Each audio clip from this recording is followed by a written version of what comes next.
আসসালামু আলাইকুম। আজকে আমরা দেখাবো পাসপোর্ট কিভাবে চেক করবেন হইছে কি না। তো এই জন্য আমাকে আসতে হবে ক্রোম ব্রাউজার।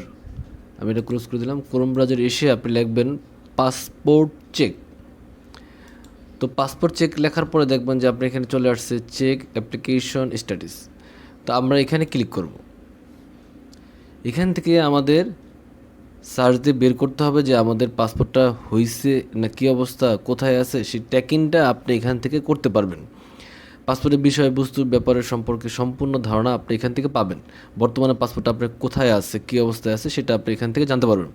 তো এই জন্য আমাদের তিনটা মাধ্যম ব্যবহার করতে পারি। প্রথমত আমাদের যেই ছবি তোলার পরে যে স্লিপটা আমাদের দিছে, এই স্লিপটা থেকে আপনি এই যে এখানে বারকোডের নিচে একটা সংখ্যা আছে, এই সংখ্যা এবং এই সাইটে যে সংখ্যাটা আছে একই সংখ্যা।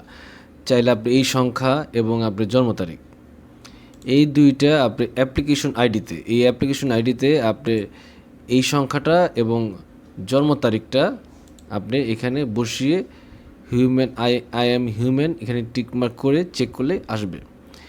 এই হলো একটা। এরপরে আপনি চাইলে এখান থেকে অনলাইন রেজিস্ট্রেশন আইডি, অর্থাৎ আপনি যখন এই পাসপোর্টটা আবেদন করছেন, এরপরে যে আপনি সামারি পেজটা পিন করছেন, সেখান থেকে আপনি চাইলে এই রেজিস্ট্রেশন আইডিটা নিয়ে আপনি পাসপোর্ট চেক করতে পারবেন। তো রেজিস্ট্রেশন আইডিটা আপনি দেবেন এখানে, যে অনলাইন রেজিস্ট্রেশন আইডি, এখানে আপনার এই আইডি নাম্বারটা ব্যবহার করতে হবে। এই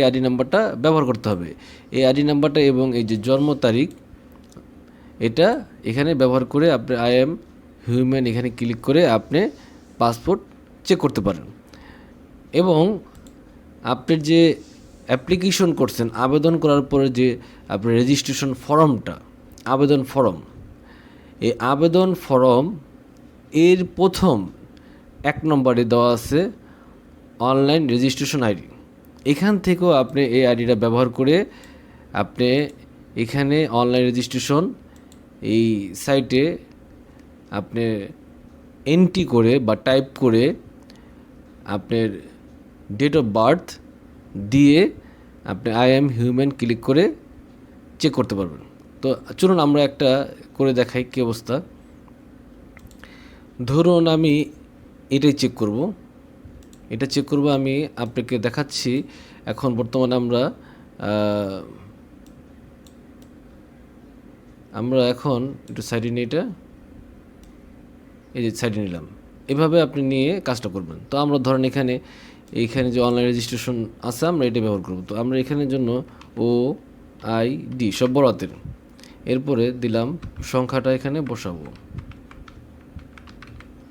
সংখ্যাটা বসানোর পরে আমাদের এই কাজ শেষ। এরপর আমরা ডেট অফ বার্থ দেবো। ডেট অফ বার্থ টাইপ করবেন। প্রথমে দেবেন তারিখ, এরপরে একটা অবলিক, এরপরে আবার দেবেন মাস, দিলাম মাস, এরপর অবলিক, এরপর দেবেন আপনার সন, দিলাম সন।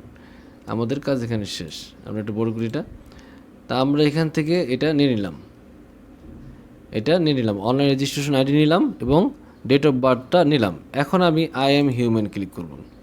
তো আই এম হিউম্যান ক্লিক করার পরে আমি চেক ক্লিক করলাম।